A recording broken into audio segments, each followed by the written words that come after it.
The Tower of Babel was never about humans building a literal tower high enough to reach heaven in the sky. That's the surface level version, what you were told in Sunday school.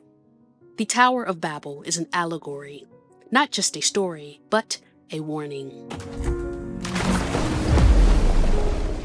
Our civilization is currently in the process of ascending, but this isn't the first time a civilization has attempted it. We are going to tell you why this time will be different, but first, let's refresh the story, then uncover the real meaning. The original story of the Tower of Babel can be found in Genesis 11, 1 through 9. At a time when all people on earth spoke the same language and shared the same words, they migrated east and settled in a land called Shinar. Together, they decided to build a great city with a tower that would reach the heavens, saying, "Let us make a name for ourselves, lest we be scattered over the face of the whole earth." But God came down to observe what they were building and said, "If they have begun to do this as one people with one language, then nothing they plan will be impossible for them." So he confused their language, causing them to no longer understand one another. The construction stopped, the city was abandoned, and the people were scattered across the earth. The place was named Babel, because it was there that the Lord confused the language of the people. The real message: a civilization trying to ascend too fast. The tower wasn't about bricks or height.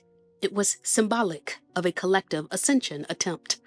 A civilization tapping into powerful frequencies meant for higher realms.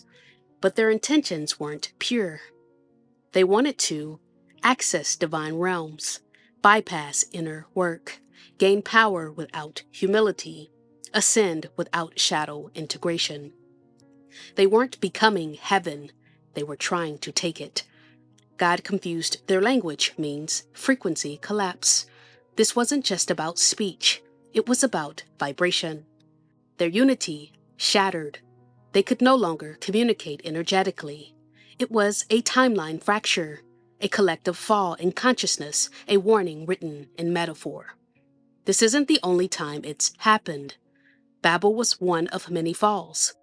Atlantis collapsed from misuse of sacred technology. Lemuria drowned by overexpansion without grounding. Babylon fractured through frequency misalignment. Each one tried to ascend, but skipped key steps. We've also uncovered a subtle trap.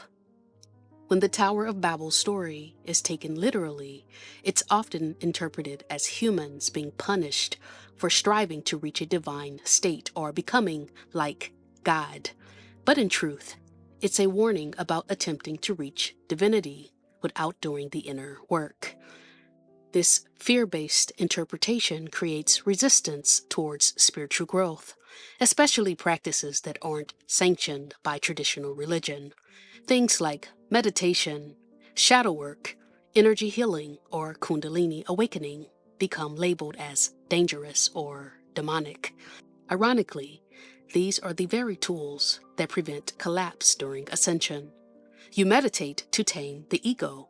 Kundalini awakening is the activation of divine energy within the body, the true bridge between earth and source.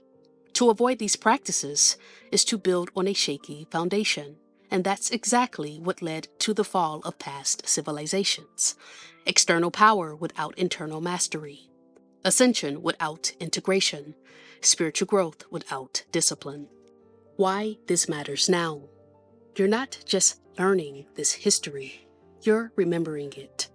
Because you were there, and this time you came back to do it right.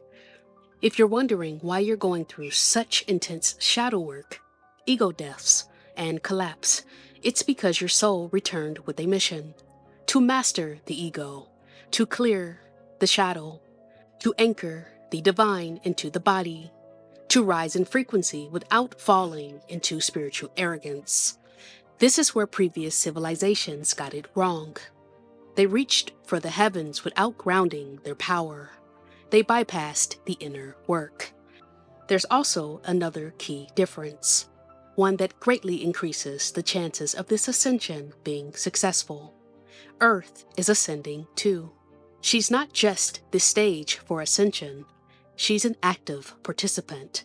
Her frequency is rising. Her magnetic field is shifting. Her ley lines are activating. She's shedding density just like you are. Civilizations like Babylon, Atlantis, Lemuria, Egypt, and the Mayans were advanced, but their ascension efforts were often regionally isolated or spiritually gated. Each one held a piece of the blueprint, but no single civilization was able to fully embody divine frequency across the planet. There was always a fracture, either in intention, unity, or integration. But this time, the entire planet is ascending. The grid lines are reconnecting. The veil is lifting everywhere. Light is surfacing in the collective consciousness across cultures, races, and bloodlines. And technology, when used correctly, is helping connect, not isolate. Because of all of this, the ascension happening now is multidimensional. And it's not just about you reaching higher realms. It's about becoming a vessel strong enough to hold them here. And that's why you feel the pressure. Because you're not just evolving for you. You're helping rewrite the outcome of every fall that came before.